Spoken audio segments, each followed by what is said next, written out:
Hi, this is David Henderson, Mayor of Brockville, and this is brocknews.ca, and this is City View. And it is the month of January 2012, a whole new year, and we're coming at you live from City Hall. So what's going on at City Hall today?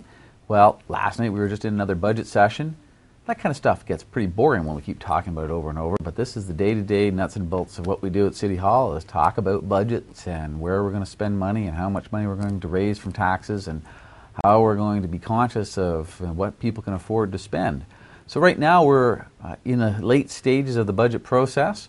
We're trying to allocate more money to our capital budgets. We're wrestling always with the questions of ongoing pressures on costs, primarily from wages, because that's the largest area of what a municipality pays is wages, and then the products that we buy like asphalt and that type of thing, and construction. So right now we're looking at what we think is a manageable budget. It's approximately 4% of the levy. 1% of that is additional money towards capital, which leaves about 3% increase in our operating levy, which when you factor in a growth of between 0.5 and 1% means we're basically paying about 2% more for getting the same things as we had the previous year. And that's not bad if we can get it through that way, and we'll have to wait and see. Interesting discussions going on is that this year the police budget, for example, came in at approximately 2.1%, but as we've been pounding home day after day is that is not quite as great as it might sound. It's because our police contract from 2 years ago was settled to in a similar fashion to what the OPP has in all of Ontario. So our police contract was settled at a 5% increase in year one, a 0% last year, a 0% in 2012, and then a matching to the four nearest comparable cities in 2013. So we are fully expecting to get walloped in 2013 because what you're looking at is other four municipalities roughly the same size as us have had regular 3 approximate % increases every year through that time period. And we're going to the average of those four. I don't have the names of those four right now, but we're going to the average of those four at that point. So yes, right now it's looking like 500. That seems pretty good over 3 years, but the fourth year of that contract is a big wallop that catches us up. The only good part about it for the city is that it's given us some relative contract peace for a couple of years, and we'll be catching up after the fact from compared to other cities. That's the game that we play as far as essential service contract awards. And again, we've made the argument over and over again that until the arbitration system changes or gets tweaked in the province of Ontario, we will not be winning too many of these situations, because generally when we go to arbitration, we lose as a municipality.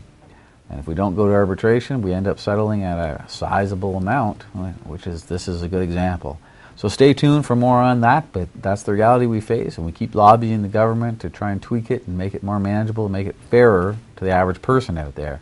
In our mind, fairer is just constrain the increases, hold off on the increases, hold off on those wage increases, given that the economy and the local and regional and Ontario economies are not doing really well. And I take that even into the bigger sphere of things. As we all know, in Europe and North America, economics right now are not functioning too well. Businesses are all on their edge, people are on their edge. Just let's hold on to the jobs we've got and try to create a few more. And paying bigger and ever increasing wages for different parts of the public service, not that palatable right now. So as it robs money from different areas, means we can spend less on other areas, less on snow plowing, less on social services, less on keeping the streets up. And the end goes on, and less on trying to attract new businesses, economic development. So that's an ongoing issue. Other issues that have come up in our current budget discussions, we continually review our user fees. A significant portion of municipal government revenues are made up of user fees. These are everything from building permits to inspection permits to ice rental fees to ball diamond rental fees to camping on the islands. All of these things are user fees, where we charge, it's basically a user fee as a tax that's directed to the user of that service, so that the general population doesn't pay for it, because not everybody uses those types of things. and that makes sense, and that's a proportion of how municipalities get their tax revenue. So what we try to do is the CPI in Ontario, November to November, is what we use. That was 3% last year. It was significant. And so many of the user fees are going up in that ballpark. What we also do is compare those user fees to other cities in Ontario to see where we compare. And if we're significantly below the average, we try to bring it up into the average ballpark. So a lot of our building permit fees, for example, are significantly below the averages, and they're supposed to be capped at a cost recovery basis. So if it costs you a certain amount to do a building permit, for example, then you can't charge more than that to the people that are using it. So we did see some variations last year. Most of our island, we saw a little bit of variations in our island camping fees. For those of you that don't know it, Brockville owns a good number of islands right in front of us. We're one of the few municipalities that own islands in the Thousand Islands, and we have one of the best camping opportunities anywhere. Many people don't use it. There are seasonal campers that use our islands, and based on a lottery system, you pay $1 a fee for the entire summer. Then there are also day campers, and if you get a chance, of course it's a little difficult because you've got to get a boat and get over onto the islands, but if you get a chance to camp on the Brockville Islands at some point this summer, take advantage of it because it's absolutely stunning out there. Our family has tried it once or twice, and they're just beautiful, beautiful spots. So try it if you can. The last item, well, two last items. Citizens Brockville AGM is tonight. I'm going to go speak at it and give them an update on where the city's at and where we're headed. And I know that it's interesting, they gave me a heads up and said, here's some of the issues that we might want to talk about, and one might be the policies updates for the city and issues on transparency, this type of thing. It surprised me because we haven't heard anything about that topic for a long time, and it'll be interesting to see what the questions are exactly. Last item, storms. We had no winter up until 5 days ago.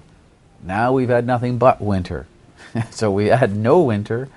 Now we have ice storms, snowstorm, windstorm, and it's amazing the effect. We have had power outages, I think, on and off for the last 5 days. Not just Brockville, but everywhere. I happened to be on a trip with the mayors of Edwardsburg, Cardinal, and Augusta on the weekend, and they were texting back and forth to people back home because the power was out overnight. It was out, and then it came on again, then it was out again, and then it was on again. And I've been told down in Cornwall, basically all across eastern Ontario, because the ice storm that did hit us put a good layer in all the trees, bent all the trees down, all the wires down. And then we had some freeze and thaws. Then we had wind. So it's not going to stop anytime soon. These things take the power lines out all the time.